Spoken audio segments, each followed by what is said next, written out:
நான் நேரடியாய் கர்த்தருடைய வாக்குத்தத்த செய்திக்கு நேரடியாய் போகிறேன்.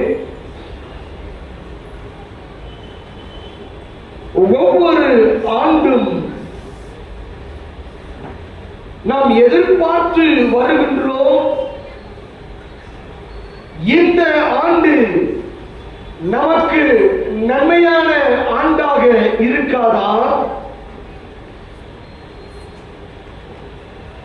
என்னுடைய வாழ்க்கையிலே நான் கடந்து போன பாதைகள் மாற்றப்படுகிறதான ஒரு ஆண்டாய் இருக்காதா?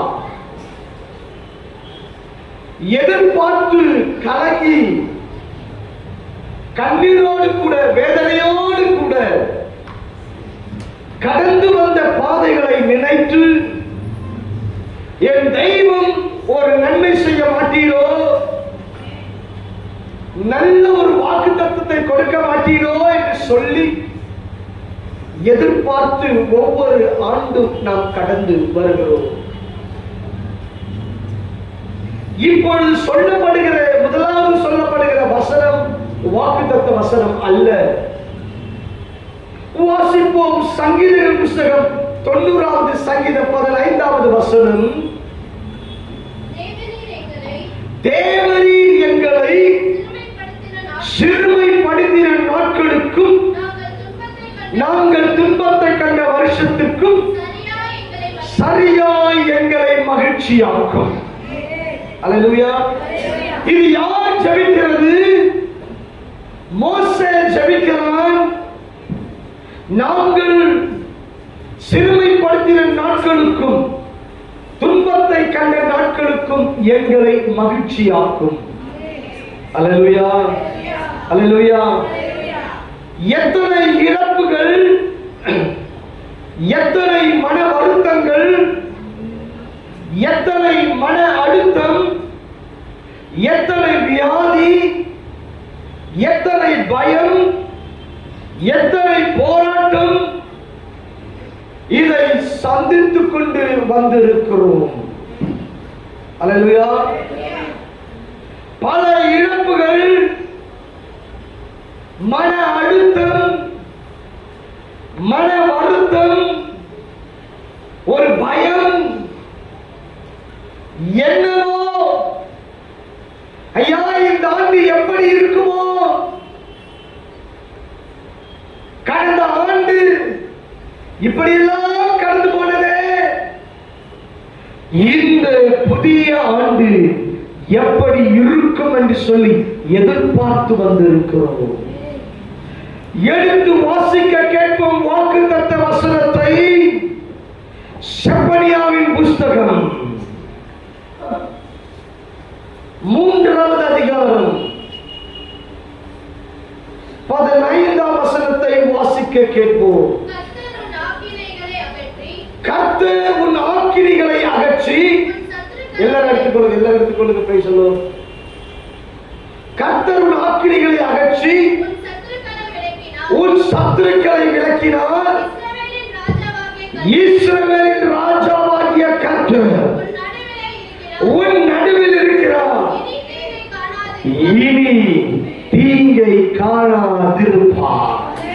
அல்லேலூயா. கரங்களை தட்டி கர்த்தரை மகிமைப்படுத்துவோம்.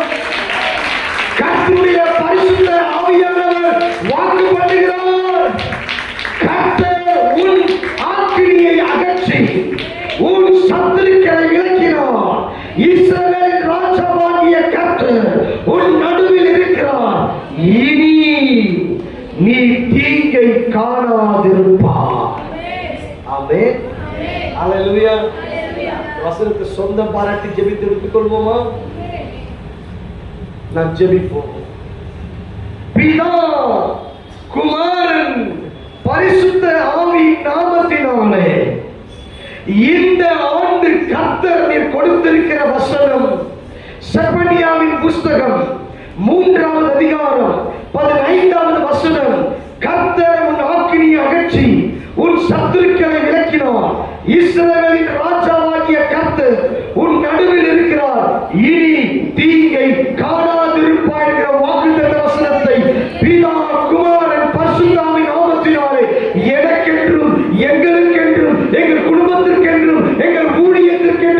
நாங்கள் சொந்த பாராட்டி உரிமை பாராட்டி நாங்கள் எடுத்துக் கொள்ளுகிறோம் இயேசுவின் நாமத்தினாலே. அல்லேலூயா, அல்லேலூயா, அல்லேலூயா. அவர் ஆக்கினிகளை அகற்றிவிட்டார். தேவன் ஆபிரகாமுக்கு தன்னை வெளிப்படுத்தும் பொழுது சர்வ வல்லமையுள்ள தேவன் என்று சொல்லி தன்னை வெளிப்படுத்துகிறார். மோசேக்கு தன்னை வெளிப்படுத்தும் பொழுது இருக்கிறவராகவே இருக்கிறேன் என்று சொல்லி தன்னை வெளிப்படுத்துகிறார். ஆனால் இந்த ஆசீர்வாத பெரியேல் தீர்க்கதரிசன சபையாருக்கோ இஸ்ரவேல் ராஜாவாகிய கர்த்தர் என்று அவர் வெளிப்படுத்துகிறார். அல்லேலூயா, அல்லேலூயா, அல்லேலூயா. இஸ்ரவேல் ராஜாவாகிய கர்த்தர். அப்படியானால் நம்மை இஸ்ரவேல் ஜனமாய் கர்த்தர் வைத்திருக்கிறார். அவர் நம்ம இஸ்ரவேல் ஜனமாய் பார்க்கிறார். இந்த இஸ்ரவேல் ஜனத்தை கர்த்தர் எப்படி வழி நடத்தினார், எப்படி நேராய் நடத்தினாரோ அப்படியே நம்மையும் நடத்த போகிறார். இந்த ஆண்டிலே இஸ்ரவேல் ஜனத்தை தேவன் எப்படியெல்லாம் நடத்தினாரோ அப்படியே கர்த்தர் நடத்துவார். யாத்ராகமம் 4வது அதிகாரம் 22, 23 வசனத்தை வாசிக்க கேட்போம்.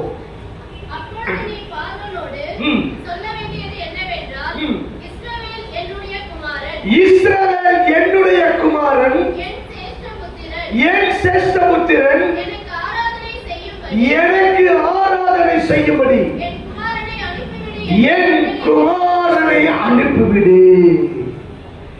இஸ்ரவேல் என்னவா? என்னங்க? என்னுடைய குமாரன் என்று சொல்லுகிறார். அப்படியானால் சபையாரை பார்த்து இயேசு என்ன சொல்லுகிறார்? என்னுடைய குமாரன், என்னுடைய குமாரத்தி. அல்லேலூயா. என்னுடைய ஜனம் என்று சொல்லுகிறார். அல்லேலூயா. கர்த்தர் நல்லவர், கர்த்தர் நல்லவர், கர்த்தர் நல்லவர், கர்த்தர் நல்லவர், கர்த்தர் நல்லவர், கர்த்தர் நல்லவர். ஹalleluya. இன்னும் நான் வாக்குத்தத்த செய்திக்குள்ள போகல, வசனம் மட்டும் தான் கொடுத்திருக்கிறேன். ஒரு இன்ட்ரோடக்ஷன் தான் கொடுக்கிறேன். அறிந்து கொள்ள வேண்டும் அவர் நம்மை எப்படி பார்க்கிறார். குமாரனாகவும் குமாரத்தியாகவும் பார்க்கிறார். லேவியர் 26:11. உங்கள் நடுவில் வாசஸ்தலத்தை ஸ்தாபிப்பேன், என் ஆத்துமா உங்களை ஆரோசிப்பதில்லை. அவர் நம் நடுவிலே வாசஸ்தலத்தை ஸ்தாபிப்பாராம். அவர் நம் நடுவிலே உலாவுவாராம். வசனம் சொல்லுகிறது ஆரோசிப்பதில்லை. நான் உன்னை தள்ளி விட மாட்டேன். அல்லேலூயா, அல்லேலூயா. வாசிப்போம் யாத்ராகமம் 25:8-9.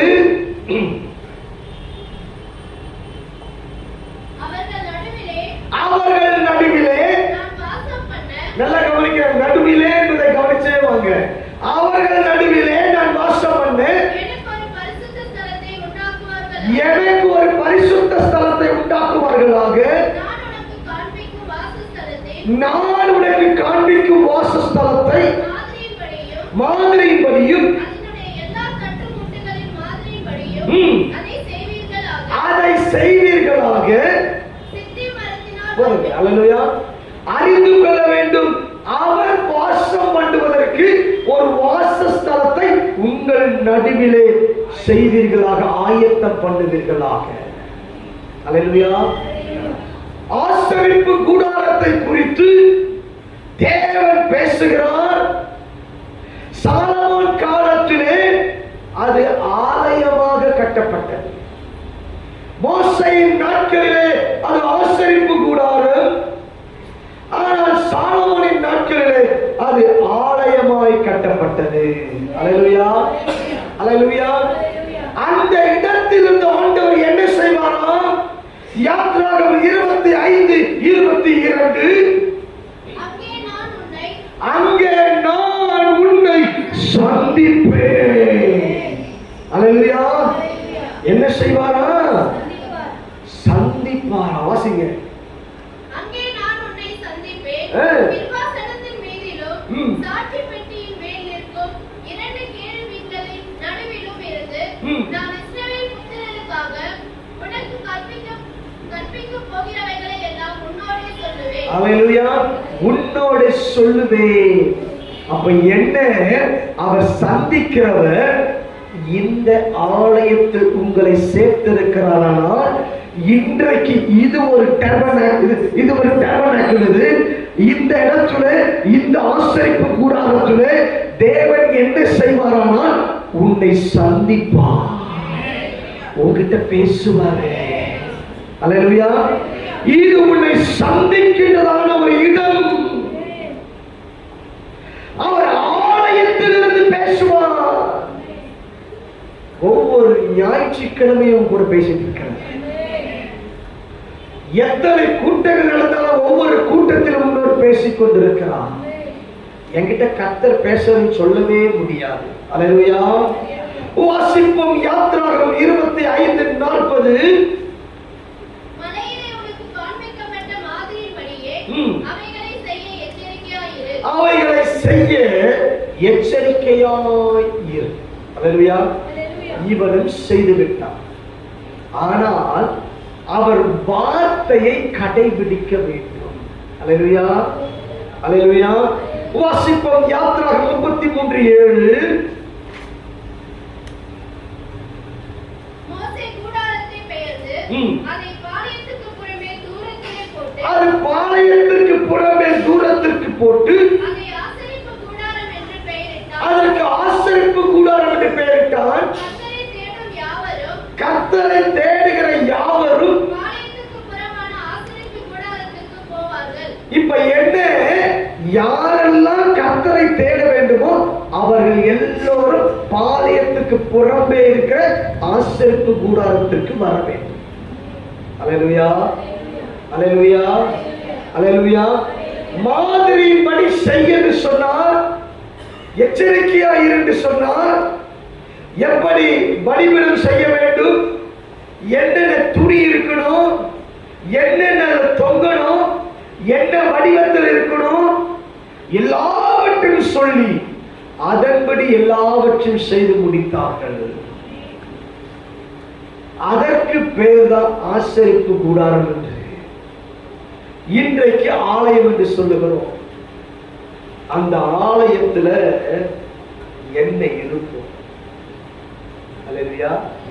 வாசிப்போம். யாத்ராகமம் 40வது அதிகாரம் 34ஆம் வசனத்திலிருந்து அப்பொழுது ஒரு மேகம் ஆசரிப்பு கூடாரத்தை மூடினது. அப்பொழுது ஒரு மேகம் ஆசரிப்பு கூடாரத்தை மூடினது. கர்த்தருடைய மகிமை வாசஸ்தலத்தை நிரப்பிற்று. கர்த்தருடைய மகிமை வாசஸ்தலத்தை நிரப்பிற்று. அல்லேலூயா. என்ன பண்ணிச்சான்? என்ன பண்ணிச்சான்? ஒரு மகிமை அப்படியே ஆலயத்தை மூடிச்சான். ஒரு மேகம் இறங்கி வந்தது, ஒரு மகிமை மூடினது. அல்லேலூயா. அந்த மகிமை தான் சரியாக 12 மணிக்கு இறங்கினது. அந்த மகிமைக்குள்ளதான் நீங்க உட்கார்ந்து கொண்டிருக்கிறீங்க. அந்த மகிமை தான் உங்களுக்குள்ள ஒரு எழுப்புதலை உண்டாக்கி கொண்டிருக்கிறது. உங்களுக்குள்ள இருக்கிற அக்கினி உங்களை மூடிக்கொண்டிருக்கிறது. அந்த மகிமைக்குள்ள நிறைந்து நிறைந்து நிரப்பப்பட்ட பாத்திரமாய் இருக்கிறீர்கள். அல்லேலூயா, அல்லேலூயா.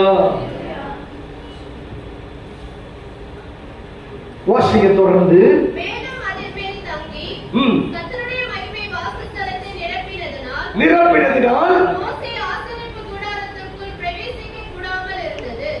வாசஸ்தலத்தில் இருந்த மேகம் மேலே எழும்பும் பொழுது இஸ்ரவேல் புத்திரர் பிரயாணம் பண்ண புறப்படுவார்கள். மேகம் எழும்பாதிருந்தால் அது எழும்பும் நாள் வரைக்கும் பிரயாணம் பண்ணாதிருப்பார்கள். அப்ப என்னவா? இவர் இவர்கள் மேகம் எழுப்புச்சுன்னா இவங்க புறப்படுவாங்க, மேகம் தங்கிடுச்சுன்னா அங்கேயே தங்கிடுவாங்க. அல்லேலூயா. இப்ப இறங்குன மகிமை, அல்லேலூயா, 12 மணிக்கு இறங்குச்சு வர மகிமை, அந்த மகிமை தான் உங்க வீட்டிலையும் இறங்கிருக்கு. அல்லேலூயா, அல்லேலூயா. அந்த இறங்கின மகிமை உன்னை பாதுகாக்கும். நீ போகும்பொழுது வரும்பொழுது பாதுகாக்கும். இன்னும் ஆழமாய் சொல்ல வேண்டுமானால் இந்த ஆலயத்தின் மூலமாய் தான் உனக்கு பாதுகாப்பு. அல்லேலூயா, அல்லேலூயா. நீ எந்த அளவுக்கு உண்மையா இருக்கிறாயோ, எந்த அளவுக்கு தேவனுடைய மகிமையை நிறைந்து கர்த்தருக்கு உண்மையாய் இருக்கிறாயோ, உன்னை கர்த்தர் கைவிட மாட்டார். அல்லேலூயா. எசேக்கியேல் தீர்க்கதரிசியின் புத்தகம் 37வது அதிகாரம் 26, 27 வசனத்தை வாசிக்க கேட்போம்.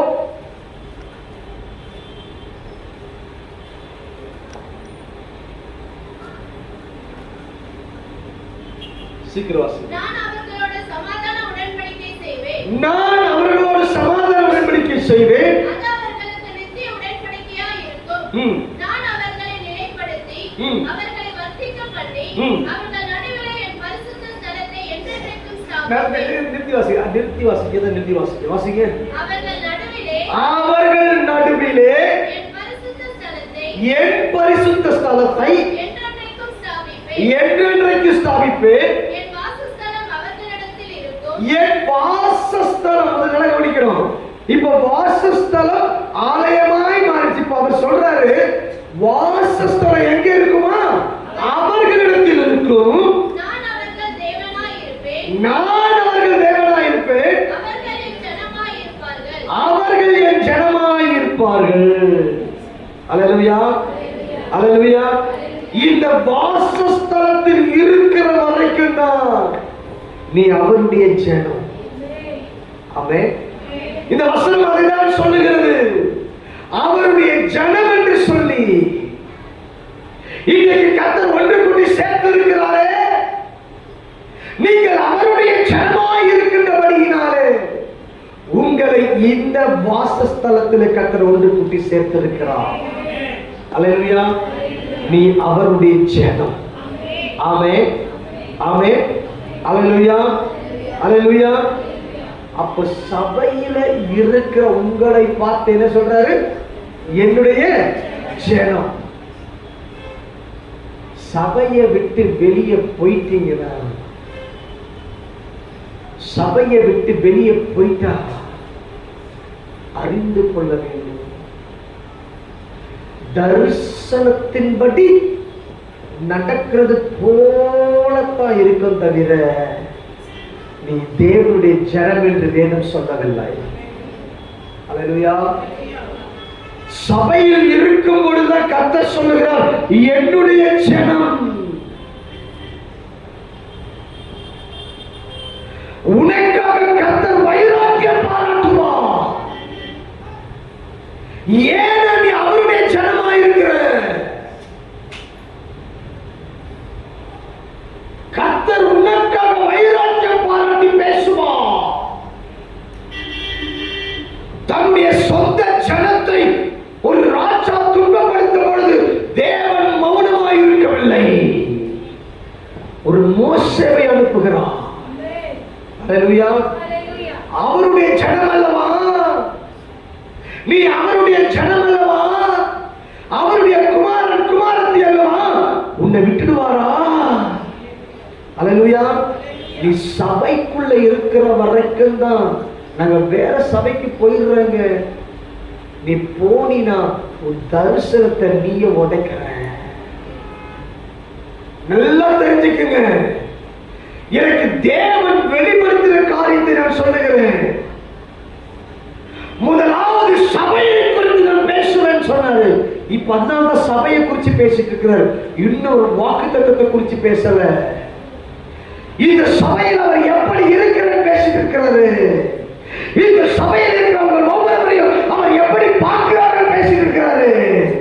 இந்த சபை எப்படிப்பட்ட சபை என்பதை கர்த்தர் பேசிக் கொண்டு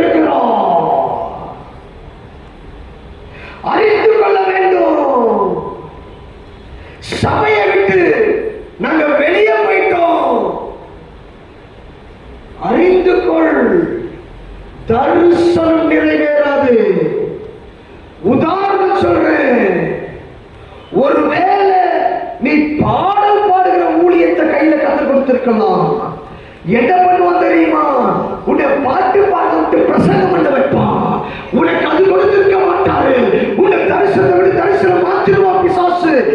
ஏன் இப்ப நினைப்பாங்க வெளியே போனவங்க, ஓ என்னை ஆண்டவர் எப்படி பயன்படுத்துகிறார்? இல்ல, நீ விஷன் பண்ணி வரல. இங்கதான் உனக்கு விஷன் வச்சிருக்கிறாரு. இங்க இருந்து தான் ஆரம்பிக்கப்படும். நீ வெளியே போயிட்டு நீ எவ்வளவு பெரிய ஊழியர் போல் செய்தாலும் சரி, உனக்கு பரலோகம் இல்லை என்று சர்டிபிகேட் கொடுக்க முடியும். ஏன்னா தரிசனத்தின்படி இல்லை. இங்க இருந்து வச்சுதான் தரிசனத்தை முழுமைப்படுத்துவார். ஓ ஹல்லேலூயா, ஹல்லேலூயா, ஹல்லேலூயா, ஹல்லேலூயா, ஹல்லேலூயா, ஹல்லேலூயா. இங்கிருந்து தான் தரிசனம் ஆரம்பிக்கப்படும். அதனாலதான் என் ஜனம், என் சொந்த குமாரன், என் குமாரத்தி தொட்டா விடுவாரா? சொல்லுங்கள. ஹல்லேலூயா, ஹல்லேலூயா. வாசிக்க கேட்போம்.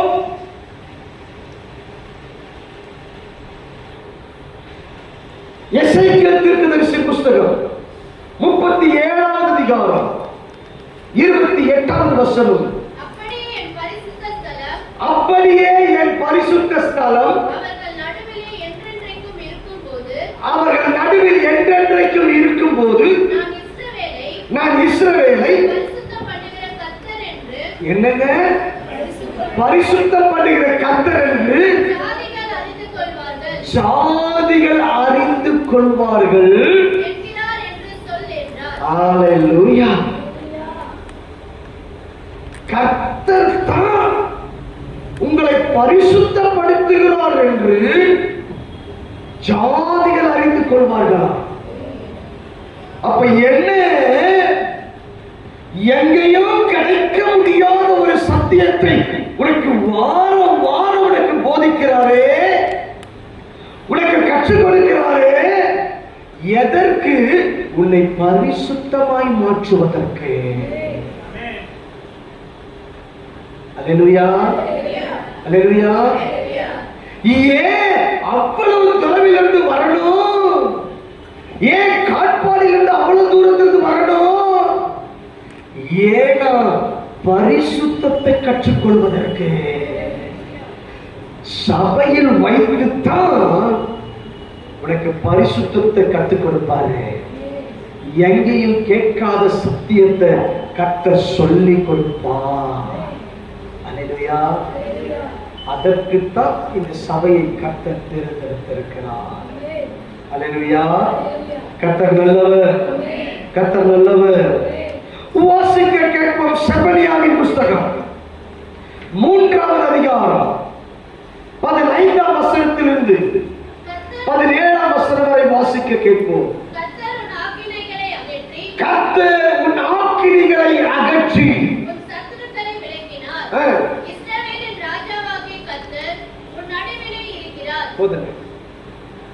அறிந்து கொள்ள வேண்டும்.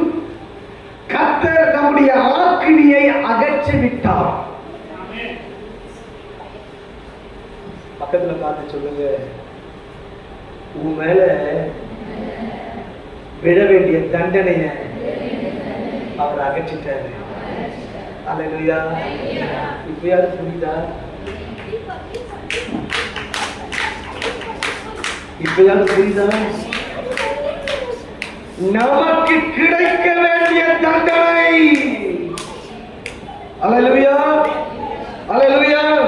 இன்னும் ஆழமாய் சொல்லுகிறேன், எந்த கண்ணீரின் பாதையில் நீ கடந்து போனாயோ,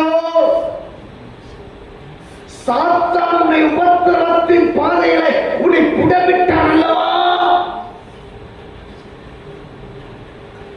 எதை எதை இழந்து போனாயோ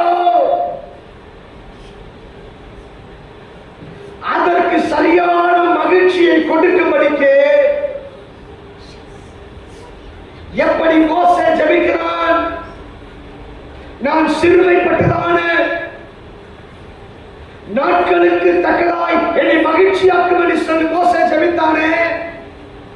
உன் ஆக்கினைகளை அகற்றினவர் உன் வாழ்க்கையில சந்தோஷத்தை கொடுக்க விரும்புகிறார்.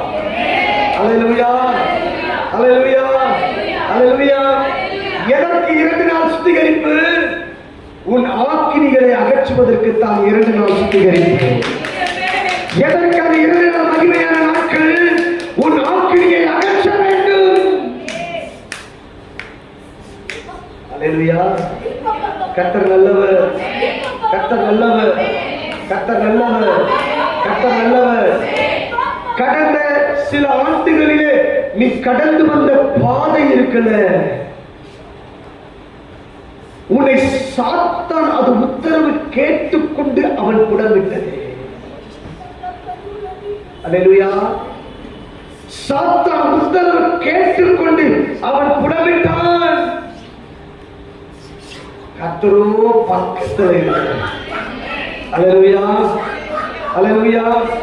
செப்பனியாவின் புத்தகம் 3ஆம் அதிகாரம் 16ஆவது வசனம். அந்நாளிலே எருசலேமை பார்த்து பயப்படாதே என்றும் பயப்படாதே என்றும் சீயோனை பார்த்து கைகளை தளர விடாதே.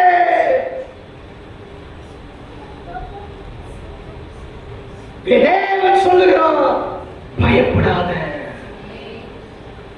நீ பயங்கரமான பாதையை கடந்து வந்தாய் அல்லவா? அதை கண்டு பயப்படாத. என்ன நடக்குமோ உன் குடும்பத்தில் என்று பயந்தாய் அல்லவா?